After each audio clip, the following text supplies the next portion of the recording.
muy buenas noches, bienvenidos y bienvenidas a todos a esta nueva sesión de los Diálogos al Café. Marcos Escudero. Esta noche tenemos un tema particularmente importante e interesante y lo va a presentar Gabriel Loza. Gabriel ha escrito un libro sumamente interesante justamente sobre el tipo de cambio y la política internacional, y un poco en base a ese libro es que lo hemos invitado a inaugurar este debate, ¿no?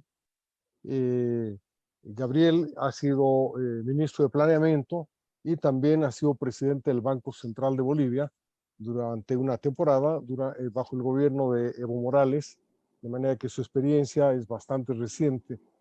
Con esto yo le cedo la palabra entonces a Raúl Rivero para que se haga cargo de la moderación. Adelante, Raúl. Gracias, buenas noches a todos. Realmente estamos con gente muy capaz y profesional en el tema, un tema que para nosotros es bastante sensible, y encima con lo que está sucediendo en el mundo desde la invasión rusa a Ucrania, pues los tipos de cambio son elementos que están en discusión en todos los países, y aún con nuestro cambio anclado, para nosotros también es un tema muy delicado, muy sensible, tanto por las razones externas como por lo que pueda suceder aquí, licenciado Loza. Entonces, comenzamos. Don Gabriel, adelante, por favor. Muchas gracias, buenas noches. Esta era la carátula de mi libro, que el 2017, y que tenía el prólogo de Juan Antonio Morales sobre el tema de crisis externa y política cambiaria. Lo que voy a hacer es tomar algunos aspectos, actualizar la información y, bueno, y debatir sobre las opciones de política cambiaria. El objetivo del libro era examinar cuál es el mejor régimen cambiario y monetario para la economía boliviana, en un contexto de doble shock de caída de precios de commodities y reflujo de capitales entre el 2015 y 2017. Y la idea es más que sea un insumo para la toma de decisiones. Se presenta una propuesta de un régimen cambiario deslizante y preanunciado, junto con un mecanismo de cobertura cambiaria. Bueno, la idea es ahora contribuir a un debate en un contexto diferente de una megacrisis donde ya se inicia una caída de los precios de los commodities, aunque suave todavía. Está una salida de capitales de los países emergentes y el tema de las depreciaciones por parte de los países vecinos. Es decir, que Chile, Colombia, Argentina están entre los países que más devaluaciones, depreciaciones han hecho. Ahí está bien, ahí. No, se te ve la pelada, ¿no? Ahí. Entonces, en este nuevo contexto,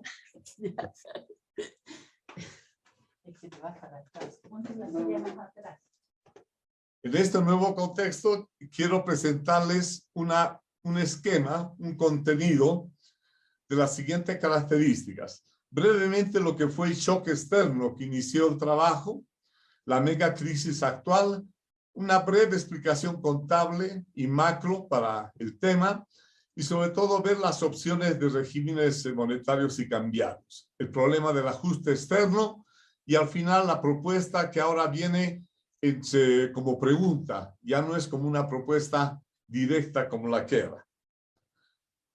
En ese entonces, los datos mostraban 2 años consecutivos de balance de pagos en cuenta corriente, del orden del 6%.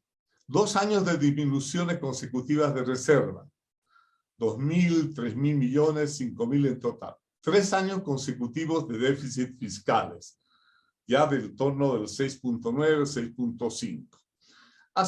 El tema era la caída de términos de intercambio, que fue más del 50% si se veía a los niveles más altos que había llegado 2011 y después llegamos al 2016. Los ingresos de exportación que cayeron en América Latina, el de Bolivia en un 30%, con datos del fondo para la época. La caída de estos precios acumulativos, uno del 2011 y otro del 2014, nos dan fuertes caídas en términos del orden del 60% en combustibles y metales.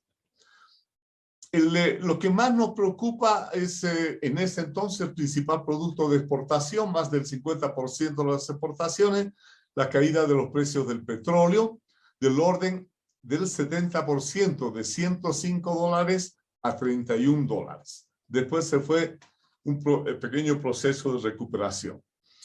Caída de los ingresos fiscales, esto con datos del fondo, más del 10%, y lo que se pone los indicadores de vulnerabilidad que se utilizan, que hay una desacumulación de las reservas, déficit de balanza de pagos y el déficit en el fiscal. Esos tres elementos que lo podemos ver en este recuadro. Entonces, esos eran los datos y la vulnerabilidad que se presentaba. En los tiempos actuales, estamos con 6 años consecutivos de balanza de pagos como déficit. 6 años de disminuciones casi consecutivas de las reservas internacionales y 7 años consecutivos de déficit fiscales. Es decir, si comparamos datos del 2017, nosotros vemos que hay un agravamiento, o sea, una continuidad de estos desequilibrios. La actual megacrisis no la voy a profundizar, usted conoce más que yo, pero hay un componente que son lo que fue la crisis del COVID y del post-COVID, con el caso de China, la normalización financiera, que es el tema ya de tasas de interés cero, ahora se empieza a normalizar, a subir las tasas, y el tema de las guerras y las sanciones que nos dan un combinado, así un cóctel de esta inflación. Lo del COVID ya se ve un efecto de shock de oferta, también shock de demanda, y el tema de China hasta ahora que tiene con los efectos todavía de cuarentena. La normalización financiera, que el aumento de tasas de interés en un contexto de elevada deuda pública en los países avanzados y en los emergentes. Y el tema de las sanciones, que inicialmente generó un auge en los commodities, en los precios, pero después, como voy a mostrar, empieza a partir de abril ya una disminución, una declinación. Y además desorganizar toda la cadena de suministro, cadenas de valor, costos de transporte, todo ese componente. Bueno, lo que se habla es de esta inflación con crisis de deuda. Lo que preocupa es que si este encantamiento continúa, la demanda va a afectar a los precios de los commodities tarde o temprano más fuerte. El aumento de las tasas de interés es un atractivo para salida de capitales y va a haber costos más altos y dificultades de acceso a financiamiento externo. Entonces tenemos un shock externo, carrera de devaluaciones en los países emergentes, sobre todo en América del Sur, y vamos a ver después los efectos en el tipo de cambio real, que para mí es un indicador relevante que hay que tomar. El tema de la recesión, ya salieron los datos consecutivos, aunque Estados Unidos tiene su propio sistema para determinar recesiones. El indicador tradicional es esto, el tema es el nivel de empleo, es el indicador más importante para Estados Unidos. El alza de las tasas de interés, desde cercanas a 0 a 2.5, con la reciente alza del FED, de la Reserva Federal de Estados Unidos. Y nuestro principal producto de exportación, que desplazó al gas al segundo, y también es parte de nuestras reservas, los precios del oro, que después de más de los niveles altos ha ido una tendencia, está en torno a 1.700, 1.800, pero son niveles de preocupación. Y el precio del petróleo, después del auge, que se ha tenido, que el incremento de los precios y su caída, que está en torno a 98, 96, pero todavía no hay unas señales claras y por el contexto geopolítico de una mayor disminución. Está en incertidumbre. La caída de los alimentos ya empezó, pero es pequeña todavía. Los minerales sí, han caído en un 18.8%. El cobre cayó muy fuerte, por ejemplo, indicador para Chile clave, y ahora se está viendo qué comportamientos van a seguir. Pero hay esa preocupación. Y los países vecinos, hablando de Chile, que de un nivel que estaba su tipo de cambio en 700, el 2021, llegó a 1000 rápidamente, en una semana. Después el Banco Central intervino y logró bajar, está a 950 pesos chilenos por $1. El peso argentino, que ya conocemos su trayectoria, y el real brasileño, que primero se depreció y ahora se está manteniendo en una franja, en un entorno. El sol peruano también está en una situación todavía de estabilidad. Bueno, el tema es de que el tema central de mi gráfico, y actualizado ahora al 2022, al 2021, datos anuales de nuestras reservas, de los niveles que llegaron pues a 45% a más en promedio de un año, y a los niveles que han disminuido. Y la trayectoria en este caso de lo que son el déficit de balanza de pagos pronunciado, pero después se tiene una recuperación, posible recuperación ya en el 2021, y el tema de el déficit fiscal pronunciado. Contablemente, y uno puede hacer las regresiones estadísticas que quisiera, hay una relación entre déficit fiscal y déficit de cuenta corriente. Los R2 pueden variar lo que quieran. Existe además la relación entre déficit fiscal y pérdida de reservas internacionales.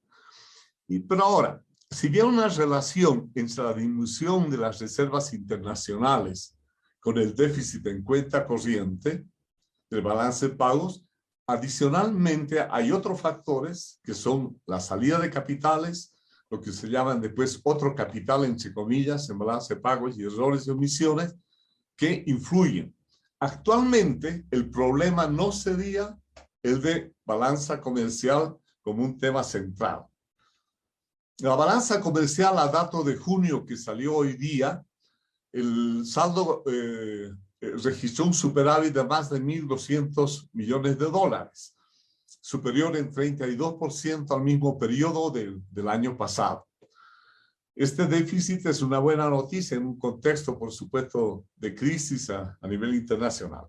Las exportaciones crecieron casi igual que las importaciones, eso sí, en torno al 38-39%.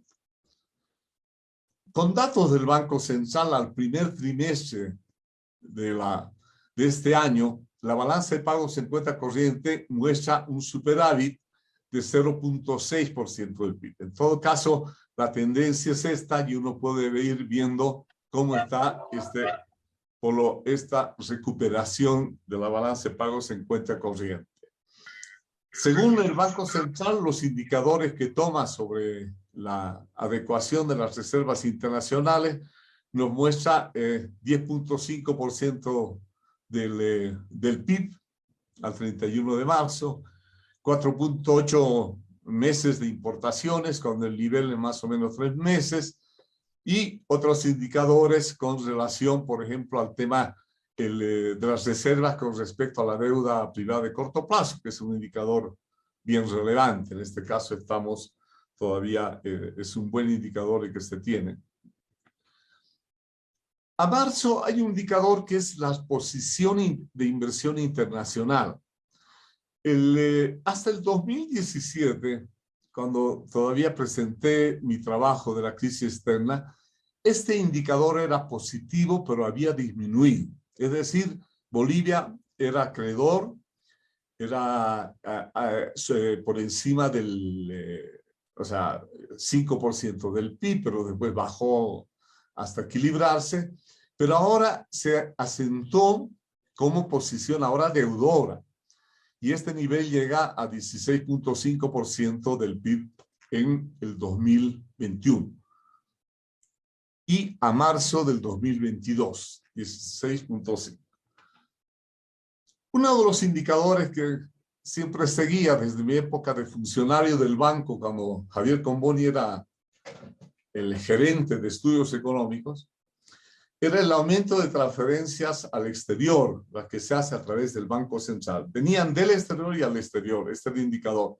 Bueno, cuando me motivé por el trabajo y la publicación era un elevado nivel de estas transferencias al exterior, y ahora lo que también me preocupa es ya en el 21 el aumento de transferencia al exterior y en lo que va, y este es a dato de junio, en lo que va de este año.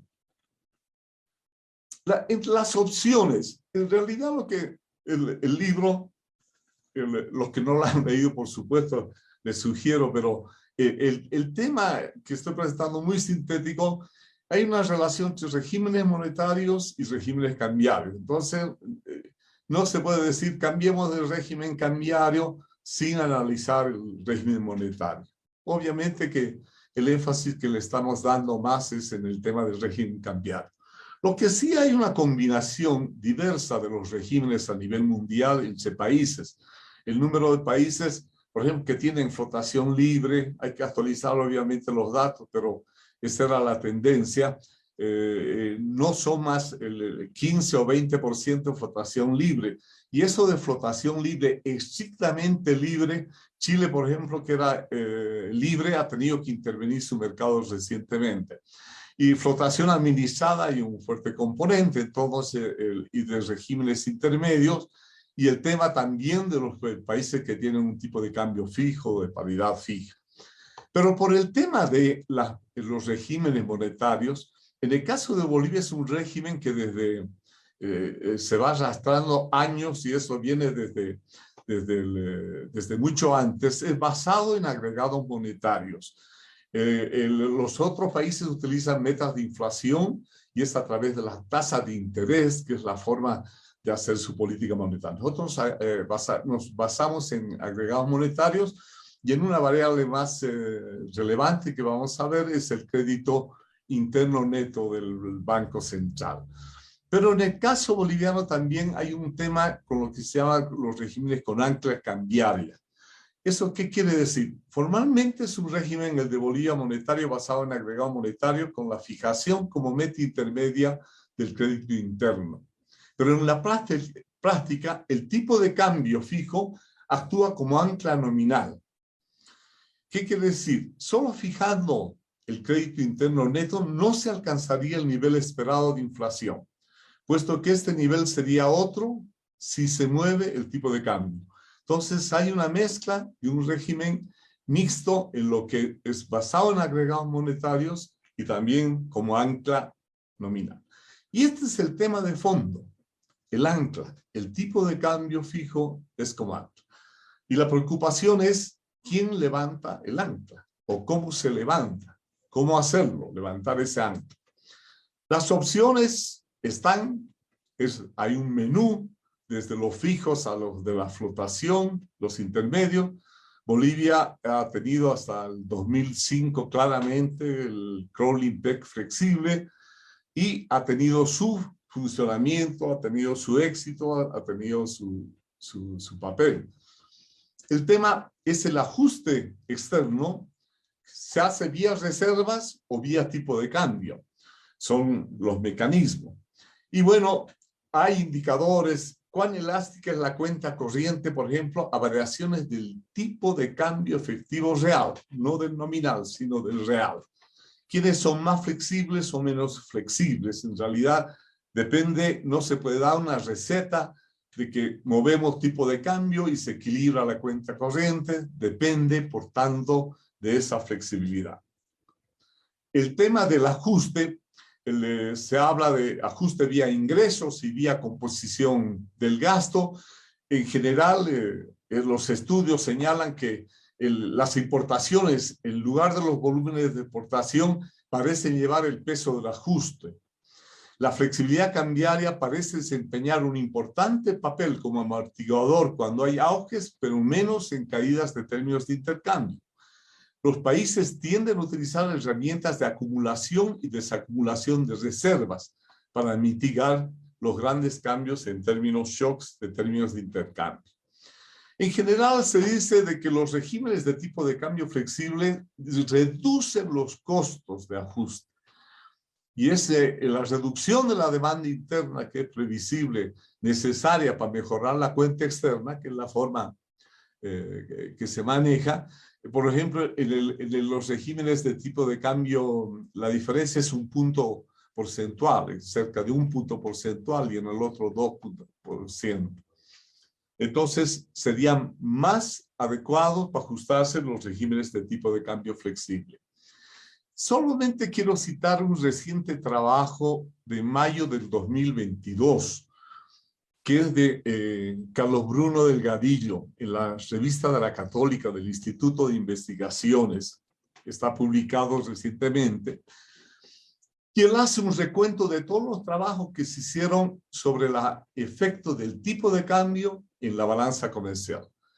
Yo cuando era funcionario de investigaciones en la época de Javier como gerente y de Juan Antonio como presidente, hice mi trabajo sobre el tipo de cambio y el efecto en las exportaciones y las importaciones, lo que se llamaba la condición Marshall-Lerner.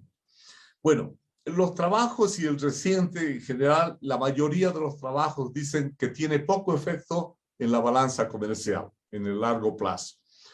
Y el tema central, que hay bajas elasticidades por el lado de la exportación, que ante una devaluación reaccionan poco, por lo tanto están más en función de contratos establecidos y la demanda externa. Inclusive para el caso de la madera y de la soya, este último trabajo encuentra elasticidades bajas frente, como el caso de la soya y la madera. Y el tema central son las importaciones. Son las importaciones las que son más inelásticas en realidad al tipo de cambio, y cuando se hace la devaluación, en términos reales, más bien las importaciones no se contraen o se pueden contraer muy poco, pero en general más bien el efecto de la depreciación tiene, lo que dice el autor, un posible escenario inflacionario debido al encarecimiento de estos bienes, por la misma composición que son de las importaciones en Bolivia. La propuesta en sí, en su época, 2017, las opciones de fijo flotante. Nosotros nos hemos movido con un crawling pack flexible. Este es un crawling pack anunciado. ¿Qué quiere decir eso? Que tendría programado cuál va a ser el tipo de cambio. En realidad es programar el tipo de cambio fijo, flexibilizar el tipo de cambio fijo o fijar el tipo de cambio flexible. Es una combinación entre fijo y flexible. La idea es los efectos en la balanza comercial, los efectos en los precios, la inflación. Se han hecho en el Banco Central muchos estudios del efecto pass-through, del efecto de una devaluación en el nivel de precios, y también el problema del efecto en la bolivianización.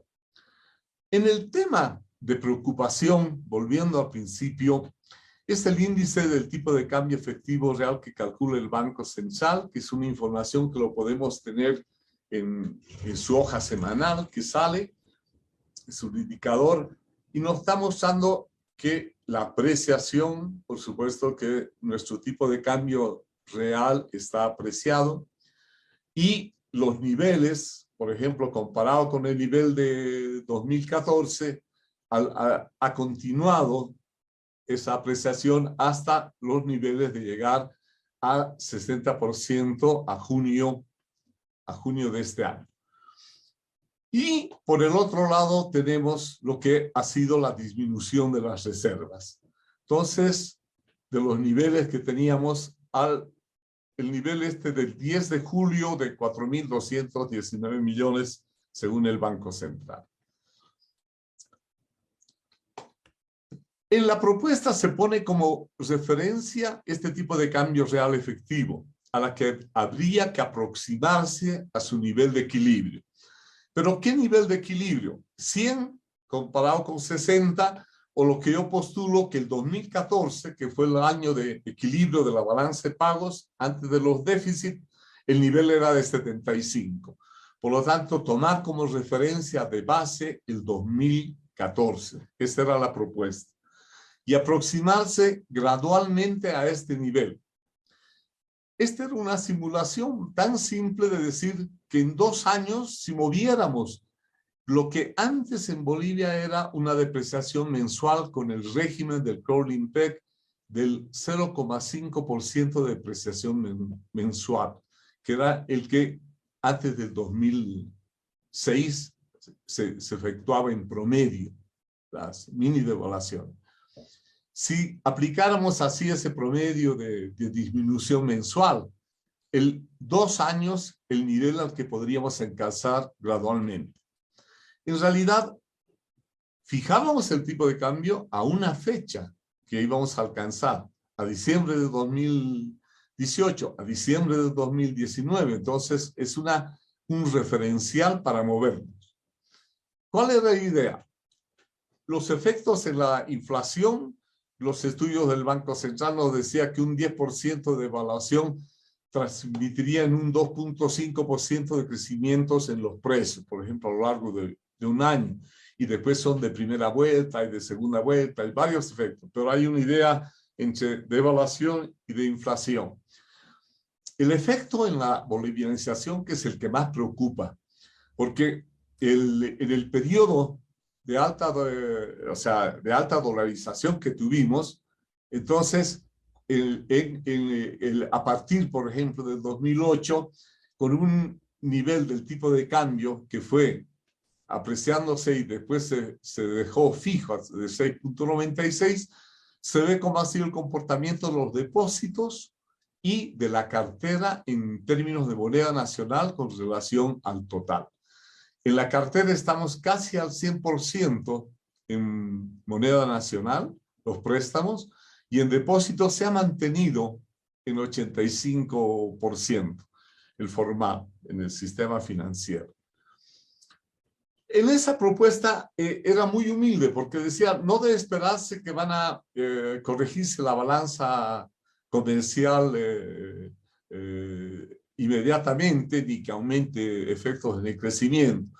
La idea era dar señal de flexibilidad del tipo de cambio, levantar el ancla. Ese era el objetivo. Así de simple.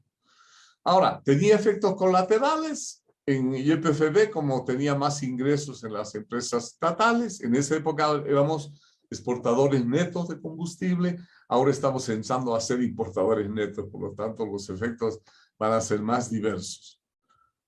El tema de la disminución, el efecto que puede darse por el lado de más bien tratar de incentivar gradualmente a la producción nacional sustituidora de importaciones, la que compite con la Argentina en alimentos, todo eso. Es una señal suave, moderada, pero era una señal.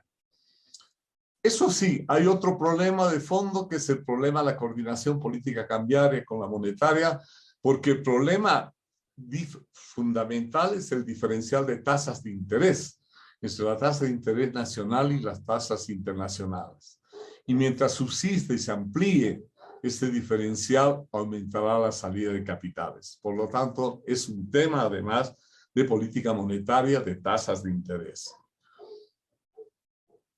La sugerencia era establecer una operación de forward de divisas, un sistema de ventas a futuro con el tipo de cambio programado, donde se venden las divisas y después se dice, yo tengo a este cambio, a este tipo de cambio de diciembre, se respeta y se hace a ese nivel de tipo de cambio de diciembre en esa época del 2017, el nivel de venta de divisas con base en eso. Y para hacer más creíble esa meta, debería incorporarse en el programa fiscal financiero que tiene el Banco Central con el Ministerio de Economía y Finanzas Públicas. Y el prerequisito, moderar el déficit fiscal. y aumentar además, en mi libro ponía la eficiencia en las inversiones públicas. Ahora, lo que uno mira siempre no deja de decir alguito más podríamos recomendar. Y en el caso de actual, la sugerencia es decir, tenemos el FLAR, es un mecanismo de préstamo de apoyo a balance de pagos en América Latina. Ha crecido el FLAR, fue diseñado por el Grupo Andino, está para apoyar ante el tema de balance de pagos. El Fondo Monetario ha sacado una reciente línea de liquidez a la que, por ejemplo, se acogió Chile, de Gabriel Boric, que es sin condiciones. Cuando uno habla del fondo y todo, se dice, por supuesto, hay un tema de relacionamiento, hay un contexto, pero hay línea de liquidez, por si acaso, que es de fácil acceso. El tema de las reservas con oro, que siempre decíamos que si no se pueden utilizar o no, estrictamente la ley del Banco Central dice disponer y pignorar en el caso de las reservas generales, pero en el caso del oro prohíbe pignorar. Es decir, el oro se puede disponer y no como pignorar servir como garantía de préstamo para ponerlo como eso, pero sí cambiarlo por pesos, por moneda extranjera o cambiarlo por dólares, por ejemplo, para tener un mayor nivel de liquidez en nuestra composición de las reservas internacionales. El tema de las transferencias, del impuesto a las transferencias internas es simplemente una sugerencia porque nunca se pudo hacer una buena estimación de hasta dónde había la liquidez fuera del sistema financiero. Ahora la cantidad de dólares que hay en la economía que no están en el sistema financiero, lo que llamamos el colchón bank. Pero por todas las noticias y estimaciones uno que puede hacer, hay una importante parte que se ahorra en dólares y que eso debería disponer de facilitar su movimiento. Por ejemplo, eliminando un impuesto a la ITF que cumplió su misión hace mucho tiempo. El tema de las transacciones, transferencias financieras al exterior, también el tema del impuesto. Bueno, este trabajo está en PDF, está en academia.edu, en varios sitios. También en la CEPAL escribí sobre el tema del rodeo innecesario y la política cambiaria. Y mi reciente libro, Neoliberalismo versus Neopopulismo, un falso dilema, que está en Amazon. Muchas gracias por la paciencia.